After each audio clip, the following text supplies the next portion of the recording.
Hello dear aspirants, আজকে আমরা আলোচনা করব ইলেকশন কমিশন অফ ইন্ডিয়া সম্পর্কে। ইলেকশন কমিশন অফ ইন্ডিয়া সম্পর্কে আজকে আমরা যা যা জানবো তা হলো ইলেকশন কমিশন অফ ইন্ডিয়া কীভাবে অ্যাপয়েন্ট হন, কার দ্বারা অ্যাপয়েন্ট হন, ইলেকশন কমিশন অফ ইন্ডিয়ার স্ট্রাকচার, ইলেকশন কমিশন অফ ইন্ডিয়ার টেনিওর, রিমুভাল প্রসেস অ্যান্ড শেষে রয়েছে একটা গুরুত্বপূর্ণ MCQ election commission of India থেকে। তো তোমরা আমার চ্যানেলে নতুন হয়ে থাকলে অবশ্যই চ্যানেলটা সাবস্ক্রাইব করে দেবে, আর নতুন নতুন ভিডিও পাওয়ার জন্য অবশ্যই বেল আইকনটা প্রেস করে রাখবে। দেন আজকে আমাদের যেটা ফার্স্ট টপিক সেটা হচ্ছে যে what is election commission of India. এই ইলেকশন কমিশন অফ ইন্ডিয়াটা কি? ইলেকশন কমিশন অফ ইন্ডিয়া হচ্ছে একটি অটোনমাস কনস্টিটিউশনাল অথরিটি, অর্থাৎ স্বশাসিত সাংবিধানিক একটি প্রতিষ্ঠান হলো ইলেকশন কমিশন। ঠিক আছে, এই ইলেকশন কমিশন অফ ইন্ডিয়া কোন বছর স্টাবলিশ হয়েছিল? না, 25শে জানুয়ারি 1950 সাল। এই 25শে জানুয়ারিটাকেই, যেহেতু ইলেকশন কমিশন অফ ইন্ডিয়া 25শে জানুয়ারি প্রতিষ্ঠিত হয়, তাই 25শে জানুয়ারি আমরা একটি ডে পালন করি, যেটা হচ্ছে ন্যাশনাল ভোটার্স ডে। ঠিক আছে, এবং ফার্স্ট চিফ ইলেকশন কমিশনার কে ছিলেন? না, সুকুমার সেন। ঠিক আছে, তো এর হেডকোয়ার্টার কোথায় রয়েছে? নিউ দিল্লিতে। ঠিক আছে, তো এই ইলেকশন কমিশনের কাজ কি? Actually free and fair election করার দায়িত্ব হচ্ছে আমাদের দেশে ইলেকশন কমিশন অফ ইন্ডিয়ার হাতে। তো ইলেকশন কমিশন অফ ইন্ডিয়া কাদের কাদের ভোট গ্রহণ প্রক্রিয়া করে? না, Lok Sabha, Rajya Sabha and state legislature, অর্থাৎ স্টেট লেজিসলেটিভ অ্যাসেম্বলি, আর কি, প্রেসিডেন্ট অ্যান্ড ভাইস প্রেসিডেন্ট, রাষ্ট্রপতি এবং উপরাষ্ট্রপতির যে নির্বাচন হয় সেটাও অ্যাডমিনিস্ট্রেট কার হাতে? না, ইলেকশন কমিশন অফ ইন্ডিয়ার হাতে। ঠিক আছে, কিন্তু আমাদের যে লোকাল অ্যাডমিনিস্ট্রেশনগুলো রয়েছে, আমাদের স্টেটের বা অন্যান্য স্টেটের যে লোকাল অ্যাডমিনিস্ট্রেশন, 3 টায়ার ব্যবস্থা, পঞ্চায়েত ব্যবস্থা বা মিউনিসিপ্যালিটি নির্বাচন, এগুলো কিন্তু ইলেকশন কমিশন অফ ইন্ডিয়া নেয় না বা প্রক্রিয়া করে না, এগুলো করে state election commission of India. ঠিক আছে, এটার জন্য আলাদাভাবে state election commission of India রয়েছে, স্টেট ইলেকশন কমিশন রয়েছে। ঠিক আছে, দেন নেক্সট, কনস্টিটিউশন প্রভিশন।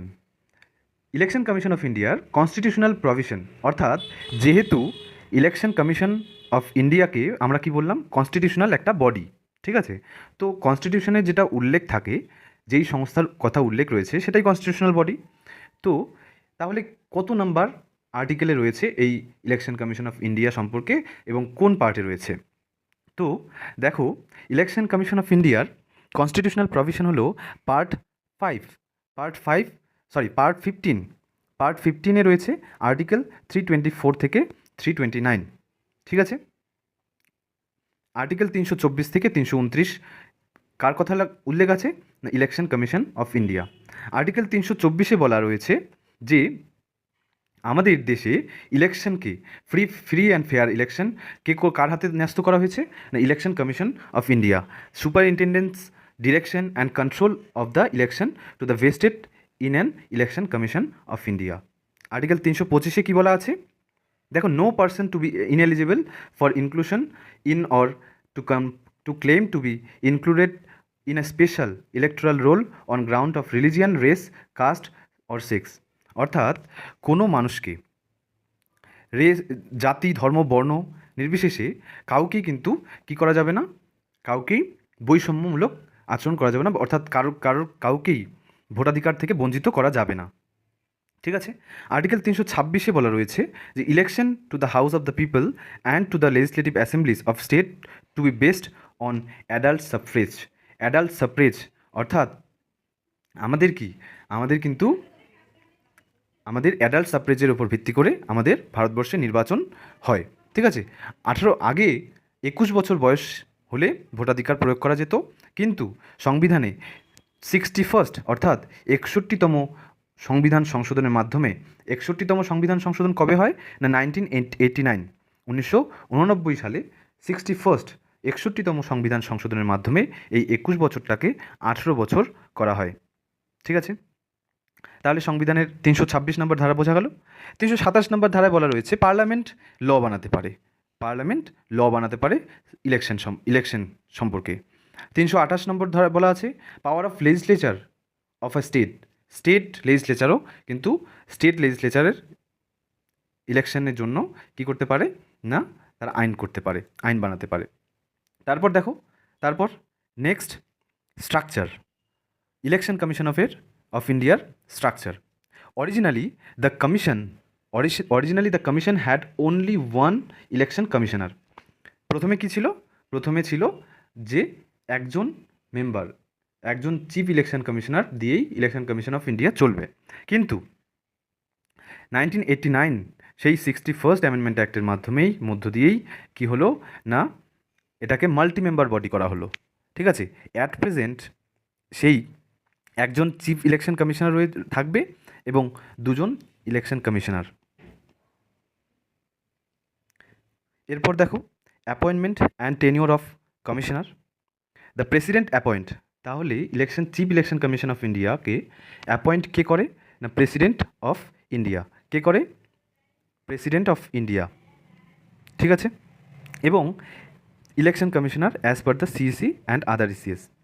তাহলে চিফ ইলেকশন কমিশনার এবং ইলেকশন কমিশনারদের অ্যাপয়েন্ট করে কে? President of India. এবং তাদের টেনিওর কত বছর না 6 ইয়ার, তাদের টেনিওর 6 ইয়ার্স। ঠিক আছে, টেনিওর 6 ইয়ার্স এবং up to 65 years which ever is earlier.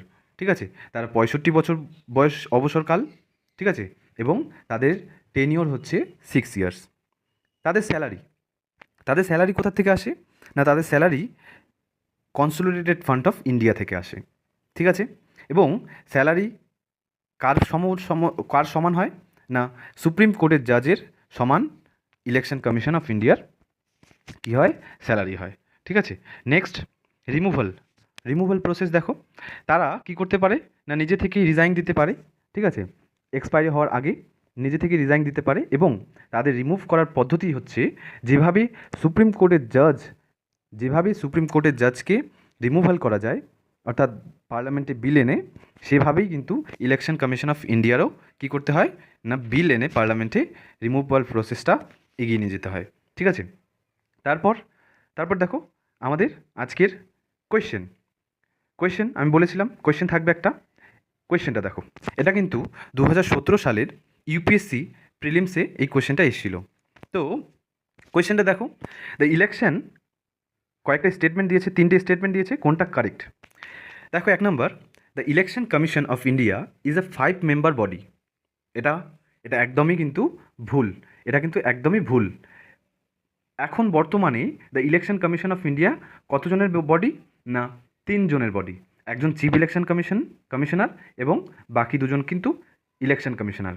ঠিক আছে, নেক্সট দেখো, the union ministry of home affairs decide the election schedule for the conduct of both general election and by election. এটাও কিন্তু একদমই ভুল। আমরা কি পড়েছিলাম প্রথমেই যে ইলেকশন কমিশন অফ ইন্ডিয়া কি না অটোনোমাস অর্থাৎ স্বশাসিত একটা সাংবিধানিক বডি। ঠিক আছে, কারোর অধীনে কিন্তু এই ইলেকশন কমিশন অফ ইন্ডিয়া চলে না। ঠিক আছে, ইলেকশন কমিশন অফ ইন্ডিয়া নিজেই স্বশাসিত। তারপর দেখো 3 নম্বর স্টেটমেন্টটা কি বলেছে যে election commission resolved the dispute relating to splits merger of the recognised political parties. একদম এটা কিন্তু ঠিক রয়েছে। আমাদের ভারতবর্ষে যতগুলো আঞ্চলিক দল হোক বা ন্যাশনাল পার্টি হোক, সবগুলোর প্রতীক চিহ্ন কিন্তু প্রদান করে ইলেকশন কমিশন অফ ইন্ডিয়া। বা সেই পলিটিক্যাল পার্টিস নিয়ে যদি কোনো ডিসপিউট দেখা দেয়, স্প্লিট দেখা দেয়, মার্জার করতে হয়, তাহলে সম্পূর্ণটা কিন্তু করবে ইলেকশন কমিশন অফ ইন্ডিয়া। ঠিক আছে, তাহলে আমাদের এখানে অ্যান্সার হয়ে গেল অপশন ডি, 3 অনলি। ঠিক আছে, বোঝা গেল? কারোর কোথাও প্রবলেম থাকলে তোমরা কমেন্টে জানাতে পারো তোমাদের কোয়েশ্চেন, আমি অ্যান্সার যত সময়ে অবশ্যই বলবো। ঠিক আছে,